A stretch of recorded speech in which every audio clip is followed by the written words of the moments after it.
అంటే నేను ఏమంటున్నానంటే సార్, అంటే జరుగుతున్న విధానం ఇదంతా కూడా ఎడ్యుకేషన్ మీద ఒక చర్చ జరుగుతుంది పార్లమెంట్లో అన్నారు. 12 సంవత్సరాల తర్వాత నిజంగా నేను చెప్తున్నాను, నేను మోదీ గవర్నమెంట్ హయాంలో కొంచెం తక్కువ ప్రాధాన్యతనిచ్చినటువంటి శాఖ విద్యాశాఖనేమో అనిపిస్తుంది ఒక్కోసారి. మిగతా అన్ని శాఖలకు ఇచ్చారు కానీ కాదు. కరెక్ట్ యూ ఎట్లా? Okay, I correct. నాకు 1 by 1 వెళ్దాం సాయి గారు. మన దగ్గర ఇప్పుడు 13 లక్షల మంది జేఈ ఎగ్జామ్ రాస్తారు ఫర్ ఐఐటి అండ్ ఎన్ఐటి కోసం. 13 లక్షల students. Total number of seats is 17,000. 17,000. 13 లక్షలు 17,000 సీట్లు. Less than 10%. నౌ ఒక లెస్ దెన్ 10, చాలా 10 కూడా లేదు, దానికన్నా తక్కువ. నీట్ 20 లక్షల మంది స్టూడెంట్స్ రాస్తారు. ఇట్ మేబీ 21, 22 అక్కడెక్కడ మారుతుంది. అన్ని రిజిస్టర్ చేస్తున్న అందరు ఎగ్జామ్ రాయరు. 132,000 సీట్స్ ఉన్నాయి ఇప్పుడు నేషన్ వైడ్. ఐఏఎం నేను 3 తీసుకుంటాను. ఐఏఎం రఫ్లీ 2 లక్షల నుంచి 3 లక్షల మంది స్టూడెంట్స్ రాస్తారు. The total number of seats is 5,500 to 8,000. ఇప్పుడు చెప్పండి సాయి గారు, కోచింగ్ ఈకో సిస్టమ్ రాదా? వస్తుంది.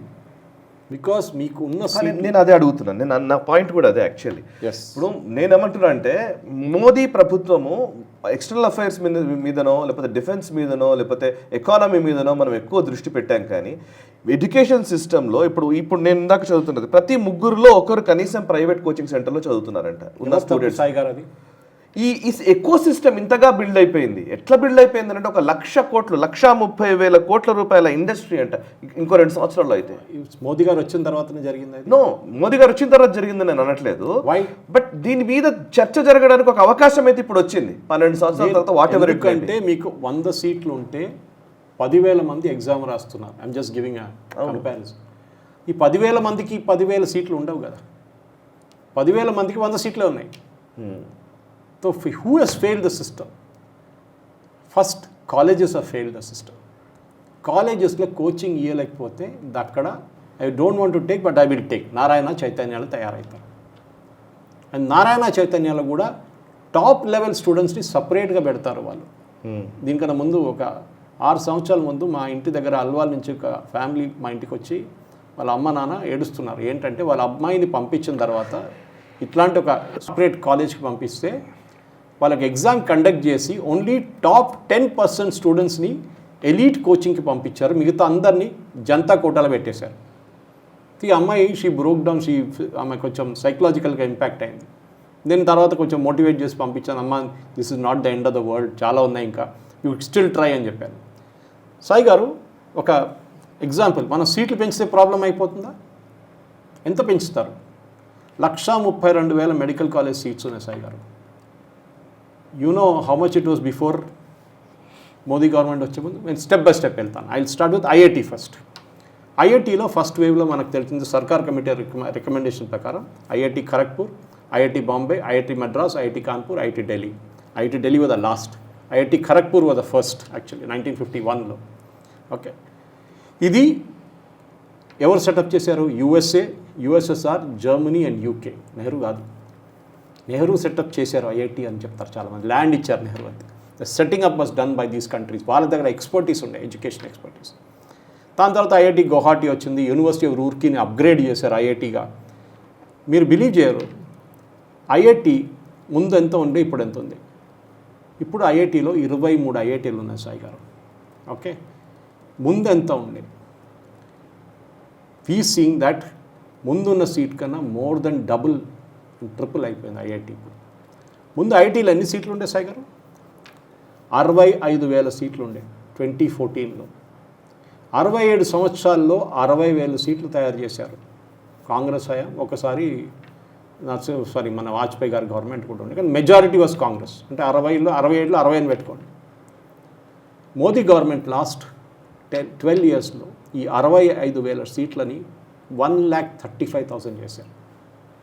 అప్పుడు probability of getting is higher అన్నమాట. చెప్పండి సాయి గారు, తప్ప కరెక్ట్ అది మోదీ గవర్నమెంట్ చేసింది? This is what we need to understand అన్నమాట. ఇది ఎందుకు ముందున్న గవర్నమెంట్ చేయలేదు? మీరు అడగొచ్చు, yes we should have done it. Yes, it should have been done. Number of seats పెంచితే అయిపోతుందా సొల్యూషన్? కాదు. నంబర్ ఆఫ్ సీట్స్ పెంచితే యువర్ డైల్యూషన్ ఆఫ్ స్టాండర్డ్స్ అయిపోతుంది. ఫర్ ఎగ్జాంపుల్ స్పెషలీ మెడిసిన్లో మీరు అట్లా కంప్లీట్గా మీరు దాన్ని you cannot make it like that. So నేను చాలా మటుకు నోట్స్ రాసుకున్నాను మీ ముందు, అదే నేను షిఫ్ట్ చేస్తాను అక్కడికి ఇక్కడికి, జస్ట్ చెకింగ్ ద నోట్స్ అన్నమాట. ఎందుకు ఇది మనం జరిగింది, మన దగ్గర ప్రొఫెసర్ షార్టేజ్ ఉంది, ఎస్పెషలీ మెడిసిన్లో పెద్ద షార్టేజ్ ఉంది సాయి గారు ప్రొఫెసర్స్. మనం ఎక్కడి నుంచి ప్రొఫెసర్స్ని తీసుకొస్తాం, మన దగ్గర చాయిస్ లేదు. ఒకసారి నాకు ఇప్పుడు కూడా గుర్తుంది, when Ghulam Nabi Azad was the health minister UPA హయాంలో, I was a part of a committee, okay, private sector నుంచి, to improve the website and all that. వాళ్ళ దగ్గర నేషనల్ వెబ్సైట్ లేకుండే, మన దగ్గర హెల్త్ వెబ్సైట్ లేకుండే. ఇది చేసామన్నమాట. సో అప్పుడు గులాం నబీ ఆజాద్ గారు అసిస్టెంట్ కాదు, బేసిక్లీ హిస్ గైడ్గా శామ్ పిట్రోడా ఉన్నారు. శామ్ పిట్రోడా ఒక సజెషన్ ఇచ్చారు, ప్రొఫెసర్స్ లేరు మన దగ్గర మెడిసిన్లో, ఢిల్లీ ఎయిమ్స్లో ఉన్న ప్రొఫెసర్ని పెట్టి we can have is lecture pipe to every medical college in India through 6 GB pipe. అప్పుడు 6 GB చాలా పెద్దది. ఐఎమ్ టాకింగ్ ఆఫ్ బిఫోర్ 2007, 14, 15 ఆ టైంలో. That is a great idea. మన దగ్గర ఇప్పుడు కూడా ప్రొఫెసర్స్ లేరు సాయి గారు మెడికల్ కాలేజెస్లో. ఇండియాలో లాస్ట్ 12 yearsలో సెటప్ చేసిన మ్యాక్సిమం మెడికల్ కాలేజ్ ప్రైవేట్ సెక్టర్లో వచ్చింది సాయి గారు. ఎందుకంటే గవర్నమెంట్ సెక్టర్లో పెట్టుబడి పెట్టడానికి ఎవరి దగ్గర డబ్బులు లేవు. No state government has money because freebies ఇచ్చి డబ్బులు లేకుండా పోయింది. Anyway I give you one more example Sai garu. ఇప్పుడు మనం ఐఐటి గురించి చెప్పాం కదా, 13,17,000 సీట్లు. Okay, this is great. NEET 21 లక్షల మంది, we saw that they were writing for 1,32,000 seats.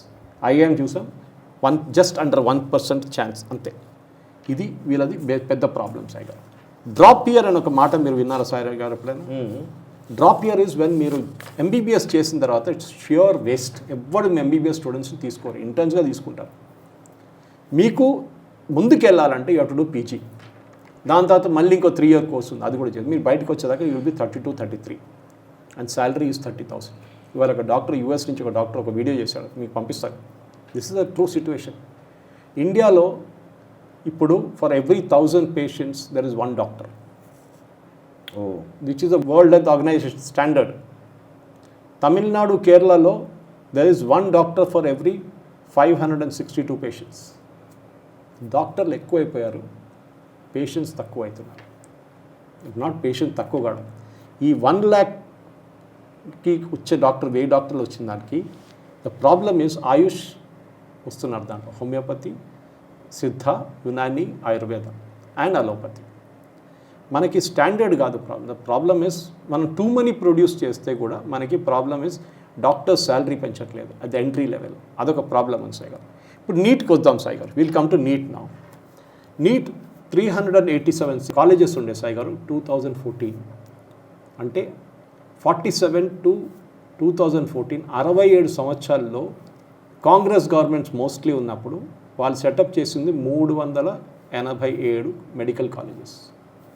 ఇప్పుడు వితిన్ 2014 to 2026 12 సంవత్సరాల మోదీ గవర్నమెంట్ 387 నుంచి 823 కాలేజెస్ చేశారు. బికాస్ పిల్లల మీద ప్రెషర్ తక్కువ ఉండాలి, పిల్లలకి అడ్మిషన్ కొట్టడానికి ఛాన్సెస్ ఉండాలని చెప్పేసి. Total number of MBBS seats 51,000 నుంచి 2014లో 136,000 ఉన్నాయి. ఓకే, ఆలోచించండి. తో ఎంబీబీఎస్ పోనండి, మీరు just take what about post graduate కూడా డబుల్ అయింది. 31,000 ఉన్న సీట్లు now it has gone up to almost 70,000. PG చాలా టఫ్ మెడికల్లో. ఎంబీబీఎస్ చేయొచ్చు కానీ పీజీ అడ్మిషన్ రాదు. అక్కడే చాలామంది డ్రాప్ ఇయర్ తీసుకుంటారు.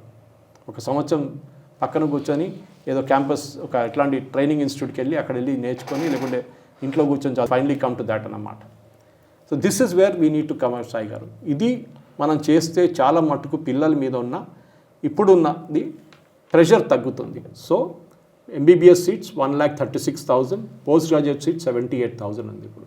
కానీ రాసే పిల్లలు తగ్గట్లేదు. ఇప్పుడు గవర్నమెంట్ ఏమో దీన్ని ఇంకా ముందుకు తీసుకెళ్ళి they want make it 1,000 seats అన్నమాట. అది జరగవచ్చు బహుశా. నెక్స్ట్ సాయి గారు వీ విల్ కమ్, ఎందుకంటే మన దగ్గర జిప్మర్ కానీ ఎయిమ్స్ కానీ వీళ్ళకి సెంట్రల్ అడ్మినిస్ట్రేటివ్ ఇన్స్టిట్యూషన్స్కి వాళ్ళకి సపరేట్ అడ్మిషన్ ప్రాసెస్ ఉంది. వాళ్ళు నార్మల్ దాంతో మిక్సప్ చేయరు వాళ్ళు దాన్ని. సో బిట్వీన్ 1,36,000 సీట్స్ మన దగ్గర ఉన్న ఎంబీబీఎస్ సీట్స్లో 63,000 సీట్లు గవర్నమెంట్, 73,000 సీట్లు ప్రైవేట్ సెక్టర్. ఓకే, ఇక్కడ కూడా మీకు ఫీజు విల్ బి డిఫరెంట్ అన్నమాట. Maximum number of medical colleges ఉన్నది Karnataka, Maharashtra, Tamil Nadu and Uttar Pradesh. Especially Karnataka and తమిళనాడులో medical colleges, most of the medical college control చేసేది పొలిటీషియన్స్. దానికోసం నీట్ వద్దు అని చెప్తున్న ఎవరు? తమిళనాడులో ఉన్న స్టాలిన్, ఇప్పుడున్న జోసెఫ్ విజయ్. వాళ్ళు కోట్లకి అమ్ముకుంటుండే సీట్లు. ఓకే, అది ఇప్పుడు జరగట్లేదు. అది వాళ్ళకి they are upset. That is why NEET గురించి సుప్రీంకోర్టు దగ్గర వెళ్ళారు స్టాలిన్ గవర్నమెంట్, కానీ సక్సీడ్ కాలేదు. Okay, now let's come to Indian Institute of Management. మన దగ్గర 1961 నుంచి ఇప్పటికి వస్తే 2 క్యాంపసెస్ ఉండే 61లో. దాని తర్వాత 2014కి వచ్చేదాకా 7 ఉన్నాయి సాయి గారు, 6 నుంచి 7. ఇప్పుడు 21 ఐఏఎమ్స్ ఉన్నాయి, 21 ఐఏఎమ్స్ అదే టుడే. కానీ అప్పుడు కూడా సరిపోవట్లేదు, because the number of students apply చేస్తున్న వాళ్ళు చాలా ఎక్కువ ఉందన్నమాట. ప్రాబ్లమ్ సాయి గారు మనం అనలైజ్ చేద్దాం. ఇక్కడ నుంచి we want go on different route. Okay, ఎందుకంటే ఐఏఎంకి 1%, 2.6 lakhs నుంచి 3 lakhs స్టూడెంట్స్ రాస్తే 5,500 నుంచి 8,500 దాకా సీట్లు ఉన్నాయి. That's it. మీరు దాని నుంచి 50% రిజర్వేషన్ తీసేస్తే ఉన్నది 2,500 సీట్లు, లేకుంటే 3,000 maximum. They become very very tough to get in to an IAM. ఇప్పుడు మనం యూఎస్తో కంపేర్ చేద్దాం సార్. చాలామంది అంటారు కదా US is the gold standard of education అని. చాలామంది మన దగ్గర నుంచి వెళ్తూ ఉంటారు యూఎస్కి. దొరకకపోయిన వాళ్ళు కెనడాకి వెళ్తారు, వాడు కూడా దొరకకపోయిన వాళ్ళు ఆస్ట్రేలియాకి వెళ్తాడు. యూఎస్లో ఏం చేశారంటే వాళ్ళ ఈ టాప్ లెవెల్ కాలేజెస్కి అఫ్కోర్స్ పబ్లిక్ ఫండింగ్ హెవీ ఉంటుంది, వాళ్ళకి డొనేషన్స్, వాళ్ళంటే rich institutions will get lot of money అన్నమాట. చైర్స్ ఎస్టాబ్లిష్ చేస్తారు, పెద్ద పెద్ద కార్పొరేట్స్ డొనేట్ చేస్తారు, ఇండివిజువల్ వెల్త్ చారిటీస్ డొనేట్ చేస్తారు. యూఎస్లో ఏం చేస్తారు, మన దగ్గర ఒక ఐఐటి ఇక్కడ ఉంటే సాయి గారు, దానికి 100 ఇంజనీరింగ్ కాలేజ్ ఇక్కడ ఉంటుంది. Normal third rate engineering colleges. ఈ గ్యాప్ ఫిలప్ చేస్తుంది ఎవరు? United States of Ameerpet. ఇది ప్రాబ్లం. బికాస్ కాలేజెస్ చదువు చెప్పట్లేదు పిల్లలకి. They are still stuck in the old one. ఏమనంటే మేము ఏ పెడుతున్నాం, ఎంఎల్ పెడుతున్నాం అంటారు. Nothing doing. If you are that good you will reach at least, if not IIT BITS లెవెల్కి వస్తారు మీరు. అమెరికాలో ఏం చేశారంటే దే పుట్ అప్ స్టాండర్డ్ ఒక పర్ఫార్మెన్స్ పెట్టారు అన్ని కాలేజెస్కి ఇన్ టర్మ్స్ ఆఫ్ మెరిటోక్రసీ. అక్కడ రిజర్వేషన్ లేదు, ఏం లేదు. So everybody gets the same chance. ఏమైందంటే మీకు ఒక ఐఐటి నుంచి ఒక నార్మల్ ఇంజనీరింగ్ కాలేజ్కి వచ్చే ఛాన్స్ లేదు. There are lot of colleges you can select. MIT నుంచి, కార్నెల్ నుంచి మీరు అన్నీ సెలెక్ట్ చేసుకోవచ్చు. మనం కూడా చేయాలి, మన కాలేజెస్ని అప్గ్రేడ్ చేయాలి. ఈ వీడియో మీకు నచ్చినట్టయితే లైక్ చేయండి, 10 మందికి షేర్ చేయండి. అలాగే కామెంట్ల రూపంలో మీ అభిప్రాయాలను మాతో పంచుకోండి. Nationalist hub group of channels ను సబ్స్క్రైబ్ చేసుకుని తెలుగునాట జాతీయవాద జర్నలిజాన్ని ప్రోత్సహించండి. ఈ వీడియో కింద ఉన్న బెల్ ఐకాన్ పై క్లిక్ చేయడం మర్చిపోవద్దు.